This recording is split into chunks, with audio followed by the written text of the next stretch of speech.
2వ అధ్యాయము యెహోషువ గ్రంథము 2వ అధ్యాయము. అందరూ కూడా బైబిల్ ఉన్నవారు తెరవండి, తెరిచి చూడండి. యెహోషువ గ్రంథములో 2వ అధ్యాయంలో 4వ వచనాన్ని మనం చూద్దాం. ఆ స్త్రీ ఆ ఇద్దరు మనుషులను తోడుకొని వారిని దాచిపెట్టి మనుషులు నా యొద్దకు వచ్చిన మాట నిజమే, వారెక్కడి నుండి వచ్చిరో నేను ఎరుగను.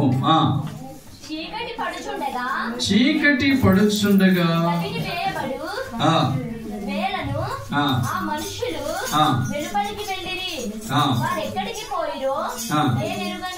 నేను ఎరగను, మీరు వారిని శీఘ్రముగా తరిమితిరా.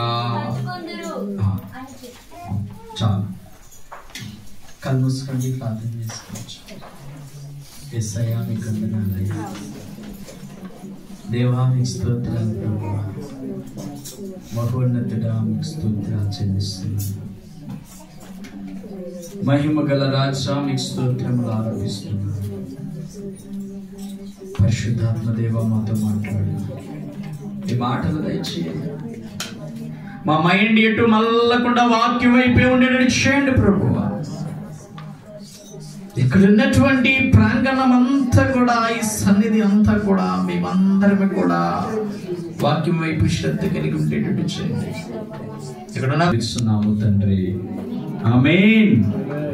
హల్లెలూయా, స్తోత్రం స్తోత్రం స్తోత్రం. నేను ఎందుకు అన్నిసార్లు చెప్తానంటే అందరూ చెప్పే వరకు చెప్తూనే ఉంటాను. స్తోత్రం స్తోత్రం స్తోత్రం స్తోత్రం. హల్లెలూయా. దేవుణ్ణి ప్రియమైనటువంటి వారులారా, వారిద్దరిని దాచిపెట్టెను. ఈ రోజు నీ అంశం ఏంటంటే వారిని దాచిపెట్టాడు. కొన్ని సమయాలు, కొన్ని సందర్భాలు మనల్ని దాచిపెడతాం. కొన్ని సమయాల్లో దాచిపెట్టడం చాలా అవసరం. దేవుని ప్రియులారా, నేను దాచిపెట్టడం వల్ల ఎప్పటికైనా అది నీకు మేలే జరిగింది. దాచిపెట్టడము రైట్. లేడీస్ ఫస్ట్ ఉంటారు. మగవాళ్ళు ఎప్పుడు డబ్బులు అప్పుడు ఖర్చు పెట్టేస్తూ ఉంటారు, కానీ ఆడవాళ్ళు ఏం చేస్తారంటే ఆ ఉప్పుల డబ్బాలు లేక ఇంకా చీరల్లో బీరువాళ్ళు అక్కడక్కడక్కడక్కడక్కడ ఆడవాళ్ళు గట్టిగా చప్పట్లు కొట్టండి.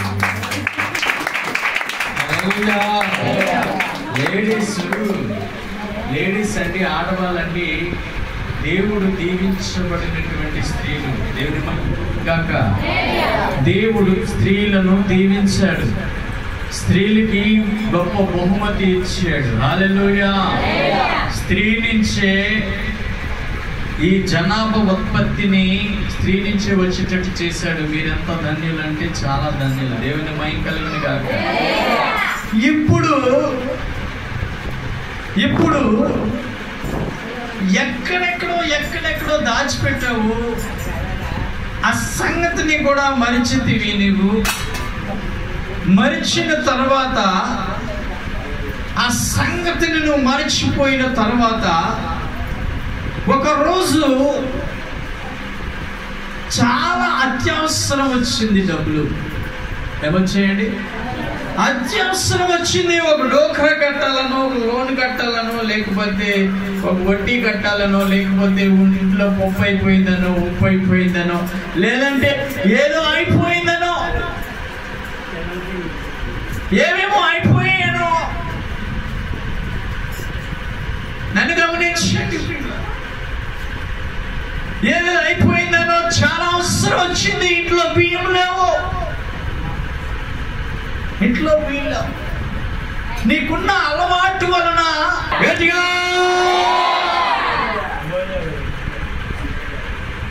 హల్లెలూయా. దయచేసి ఇది కొంచెం తీస్తారా, ఇది కొంచెం తీస్తారా? అక్క చాలా స్తోత్రం. హల్లెలూయా. దేవుని ప్రియమైనటువంటి వాళ్ళరా, దాచిపెట్టిన దాన్ని అత్యవసరం అది నీకేం చేయబడుతుంది? ఏం చేయబడుతుంది? దొరుకుతుంది. ముఖ్యంగానే ఒక్కసారి చచ్చిన ప్రాణము లేచొచ్చినంత ఫీలింగ్ ఉంటది. ఎందుకో తెలుసా? ఆ సమయము నిన్ను చాలా చాలా నిలబెట్టింది కాబట్టి. హల్లెలూయా. ఆ సమయము నిన్ను కృంగిస్తున్నా, నిన్ను నలిగిపోతున్నా, నిన్ను మానసికంగా ఇబ్బంది పడుతున్నా, నిన్ను మానసికంగా ఏదో ఆలోచనలోకి వెళ్ళిపోతున్నా, నిన్ను ఆ యొక్క కనిపించి ఆ ద్రవ్యం నిన్ను ఏం చేసిందంటే ధైర్యపరిచింది. దేవునికి స్తోత్రం. హల్లెలూయా. ఇక్కడ కూడా ఈ స్త్రీకి జరిగినటువంటి గొప్ప ఆదరణ ఏంటో చెప్తాను, జాగ్రత్తగా వినండి దేవుని పిల్లరా.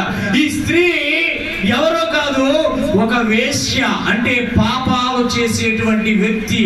ఏ వ్యక్తి అండి? ఈవిడ పాపాలు చేస్తుంది, పాపపు పనులు చేస్తుంది, పాపపు క్రియలు చేస్తుందని ఆ స్త్రీ ఎక్కడ ఉంటదంటే ఊరికి ఆ గవిని దగ్గర, ఊరి ఎంట్రన్స్ లోనో ఎక్కడో చిన్న పాకిళ్ళు కట్టుకొని అక్కడ ఉంటుంది. పాపాలు చేయడానికి ఈజీగా ఉంటుందని. చూడండి దేవుని ప్రియులారా, తోటలు గీట్లు దగ్గరగా ఉంటే తన యొక్క పాపపు జీవితం కొనసాగడానికి అనుకూల పరిస్థితిలో కొనసాగుతుందని అట్లా కట్టుకున్నది దేవుని. ఆ గవిని దగ్గర కట్టుకున్న పాకలో వేశ్య అయినటువంటి పాపిష్టురాలైనటువంటి ఈ వ్యక్తులు గొప్ప మనస్సు ఉన్నది. దేవునికి స్తోత్రం. గొప్ప మంచి మనస్సు ఉన్నది. ఆ గొప్ప మంచి మనసు ఏంటో చెప్పమంటారా దేవుని ప్రియులారా? ఆ యొక్క దేశంలో ఉన్నటువంటి ప్రజలందరూ కూడా మరి కొనసాగుతూ ఉంటే ఆ దేశం మీదకి దేవుడు పంపించినటువంటి వ్యక్తులు యుద్ధం చేసి వారిని సంహరించడానికి సమయం వచ్చింది. సమయం వచ్చినప్పుడు ఆ ఊరు బాగోగులు తెలుసుకొని రండిరా అని చెప్పేసి ఇద్దరు వ్యక్తులను యెహోషువ ముందుగా పంపించాడు.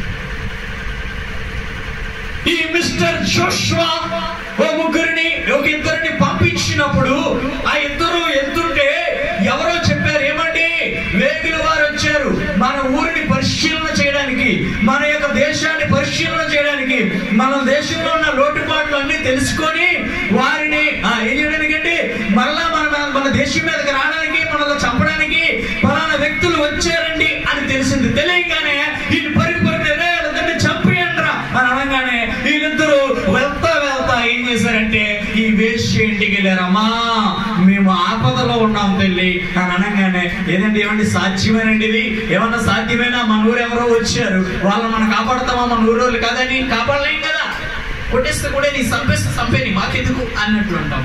ఆ స్త్రీ ఏం చేసిందో తెలుసా? వాళ్ళిద్దరిని తీసుకెళ్లి మిద్ది మీద, ఏంటి తెలుసా ఇల్లు తెలుసులా మీకు? ఇక్కడ ఉన్న వాళ్ళు ఎవరికి తెలుసు? పెద్దవాళ్ళకి తెలుసు అండి. మిద్ది ఇల్లు అంటే పెద్దవాళ్ళు. ఎలాగంటే పాకలాగే కడతారు. కింద ఏం చేస్తారంటే మట్టి ఇల్లు కట్టి దాన్ని కూడా